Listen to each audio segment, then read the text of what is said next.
Hi, I'm Boy from Bicle. This is Gregory, and we're gonna have a talk about the EasyBikeGroup.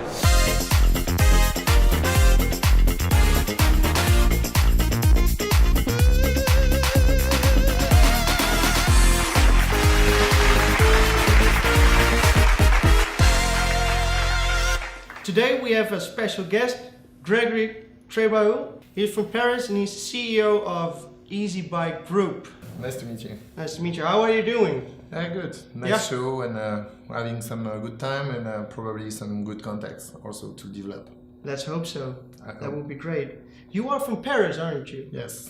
Yeah, I love Paris. I've been there a couple of times and I can imagine me and my girlfriend riding the bike along the Seine, but I've never ridden a bike there. And is Paris a friendly bike city? Yes, it is typically, of course, French, but from maybe 1998, we already have the bike sharing program downtown Paris, so it makes people quite aware. I didn't know that. Yeah, a big, huge one. About 20,000 e-bike in Paris were on bike sharing for several years, and bicycle paths are well developed at the moment. Of course, not like Germany or northern countries, but more and more people are trying to use the bike. What is the difference between you were mentioning Germany and northern countries? What do you think is the difference between France or Paris and Germany or the Netherlands, for example? In Northern Europe, Germany, Belgium, Holland, the bicycle had been seen as a vehicle since many years. In France, it had been for many years seen as a kind of a leisure product. So this is typically the two main difference, but since maybe 10-15 years, more and more French people are thinking that they can use the bike for daily use from home to office. So this is a big change from now, as this change is in a culture in Northern Europe. Yeah. So French people and France had to switch to this consideration. Of course, e-bike, and we'll probably talk about e-bike later on, but it's helped to reinforce this direction of using the daily use bike. And how does the EasyBikeGroup react on that change, that cultural change? You know, in 2004, so more than almost 15 years ago, when I found the EasyBikeGroup, I had been seen as kind of a special company or a special guy because we were talking on 100% e-bike. Now you have on a Eurobike many hours talking about e-bike. But 15 years ago, when we had seen our company specialized on 100% e-bike, people were thinking that we were crazy. This type of bicycle at that time were fully dedicated for older people or handicapped people. We wanted to break down this vision of the bike and try to make the bike much more fun. How did you do that? How did you break that thought of? So first we call it Easy Bike because we thought that it was a time where EasyJet was quite popular, breaking the system with air transportation, accessible and affordable by many people. So we try to duplicate this in e-bike business, and especially for this. So first we named the group Easy Bike. Then we try to make it lighter, we try to make it fun with fun colors, and try to find the right technology to make it simple. So that's why the positioning and still the same right now. We have an EasyBikeGroup, but we have an EasyBike as a brand. Solex and Matra we talk later on. But EasyBike had been the first brand who served the interest of the group to make it quite popular. And when we wanted to make an e-bike popular, we needed to make it also affordable. So we tried to set up, and at that time was quite a big challenge, bicycle lower than 1,500 euros. This is how we open and we break down the market in French market. let's indeed talk about the three brands of EasyBikeGroup. Shall we start with EasyBike itself? Yeah. That's the youngest brand, right?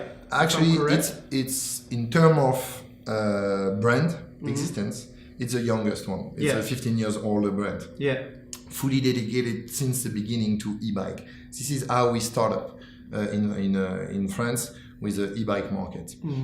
Solex, it's the oldest brand from the group. Yeah. Because if we go to the past history of Solex, it's 1908 when the first founder of Solex make some carburation for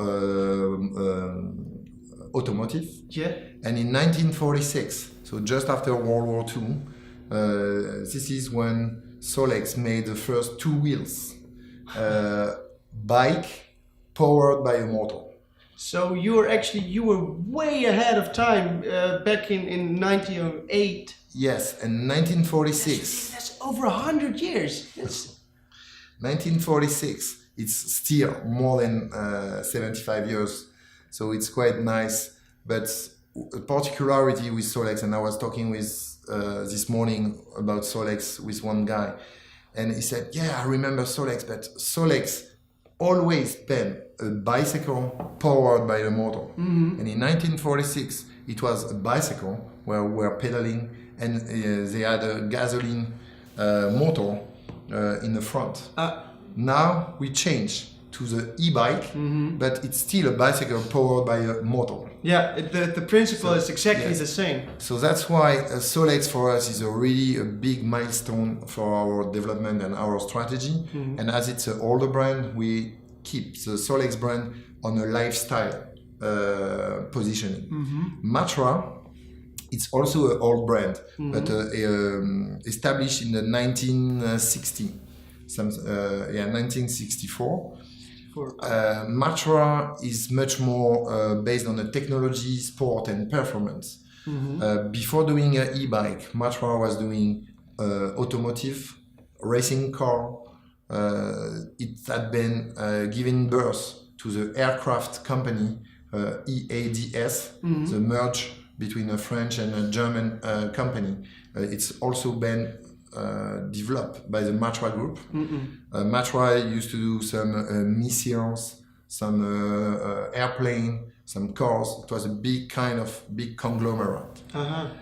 And then they switched to the mobility in a really early stage. In 1998, they decided to move on a strategy for e-mobility. It was really early. And when we established our complete strategy, EasyBikeGroup established a strategy in 2010, 2011. Yeah. We decided to, around a big factory in France, to put the EasyBike, the Solex, and the Matra. Each brand has its own positioning, but our main drive is e-mobility for all. We have an example here in the studio, so let's talk about that beautiful Solex. Back in the old days, the motor was up front here, right? Yeah. And I see you've totally reintegrated that design. Could you explain me about that? Yeah. When Solex had been relaunched and repositioning on the electric, Solex at that time, and it's not mine because I took over Solex about several years ago, but it had been initiated by the ex-owner. They use Pininfarina as a really famous designer, and one of the first line to be kept in the design was this kind of a motor. So Pininfarina, the Italian designer, said, okay, let's call it the bauletto. The bauletto in Italian means the small trunk or the small things. So in the previous days, the motor was there. Of course, with the new technology now, the motor is there in a central motor. In terms of performance, it's e-powered by Bosch there. But Pininfarina kept this line and this spirit. So we keep it really smooth. Compared to a regular bicycle, you have no welding on the frame. So this is beautifully done. Yeah, it's really nice. The back carrier is all integrated in the frame, and then we try to put on the Solex all the best components that we can have on the market. So we have an automatic gear box here, and with a Novici, we have a Shimano Shimano hydraulic brakes, e-powered by Bosch in terms of all electric system. And what we made it quite nice also is we integrated the battery inside the back carrier, so you almost not see.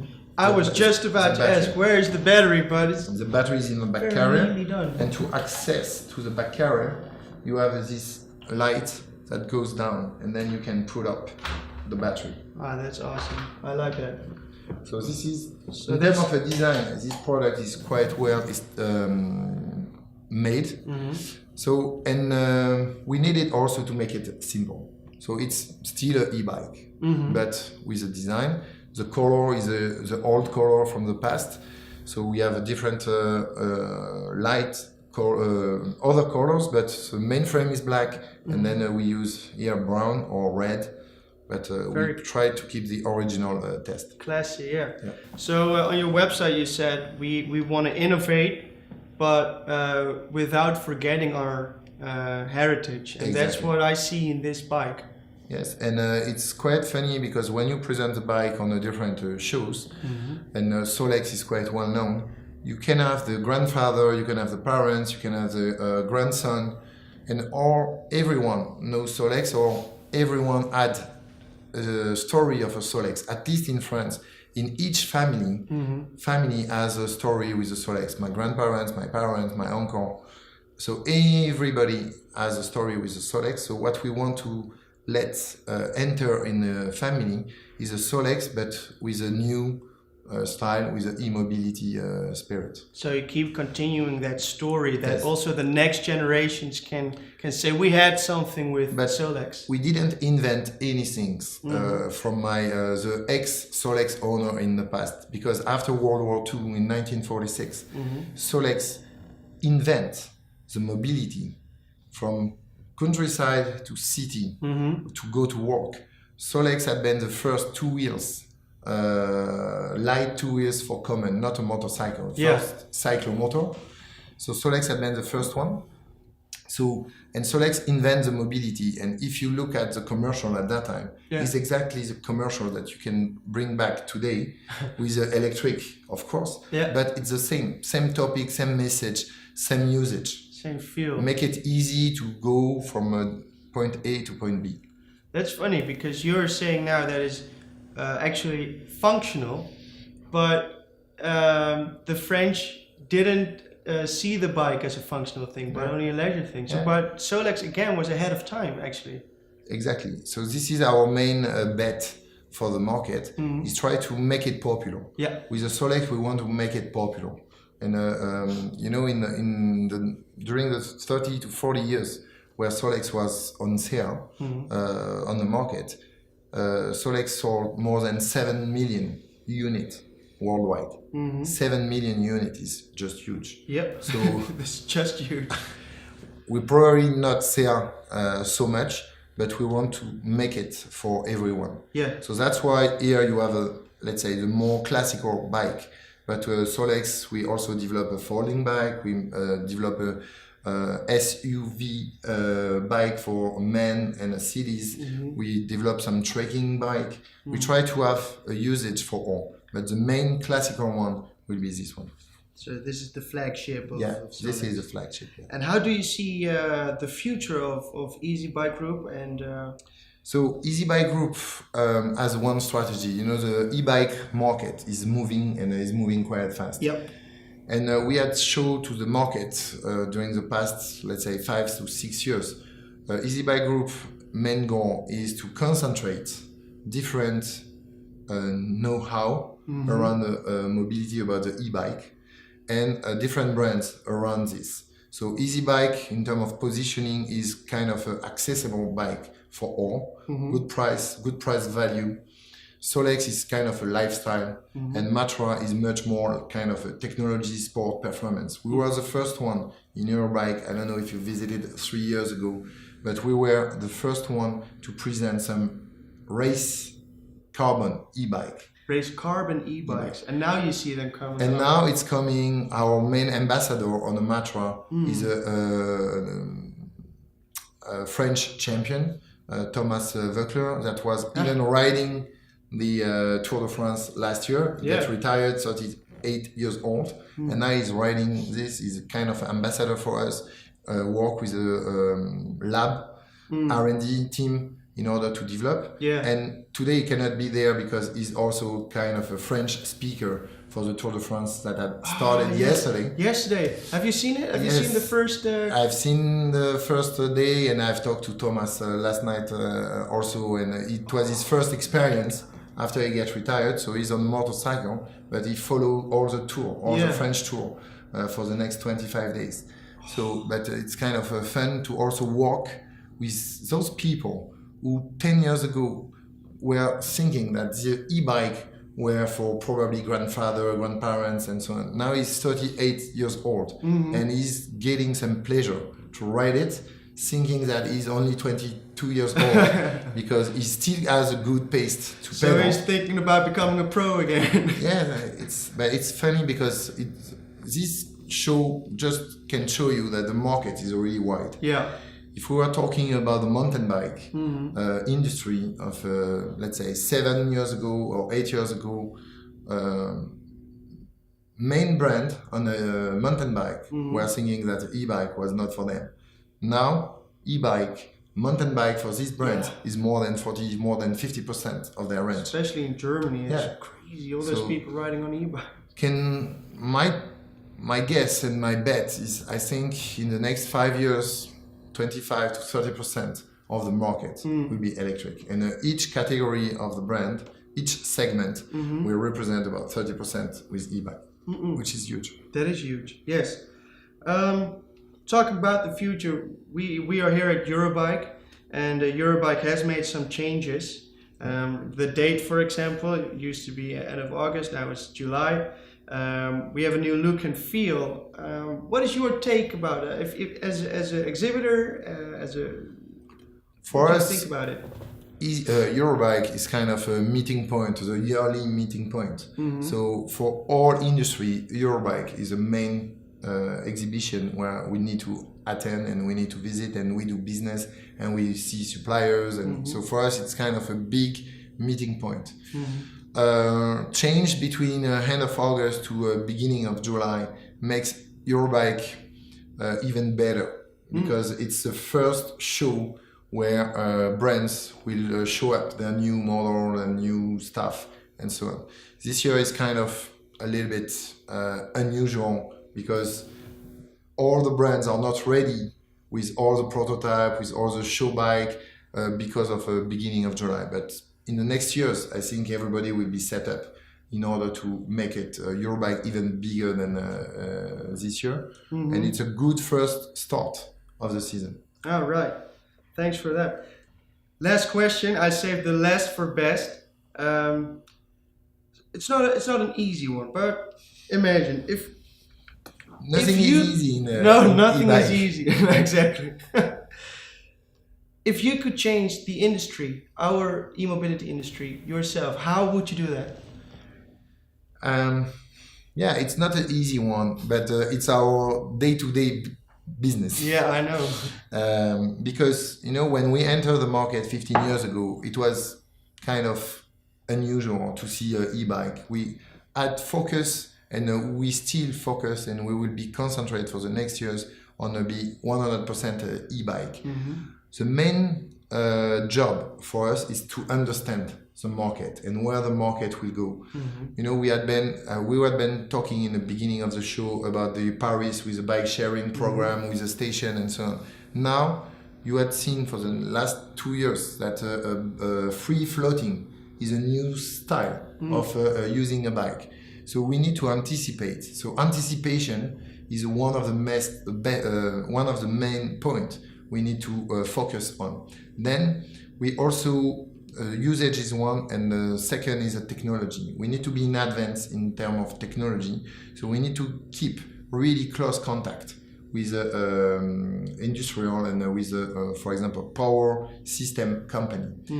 By cooperating with some companies that are really kind of flexible. And I consider ourselves as really flexible.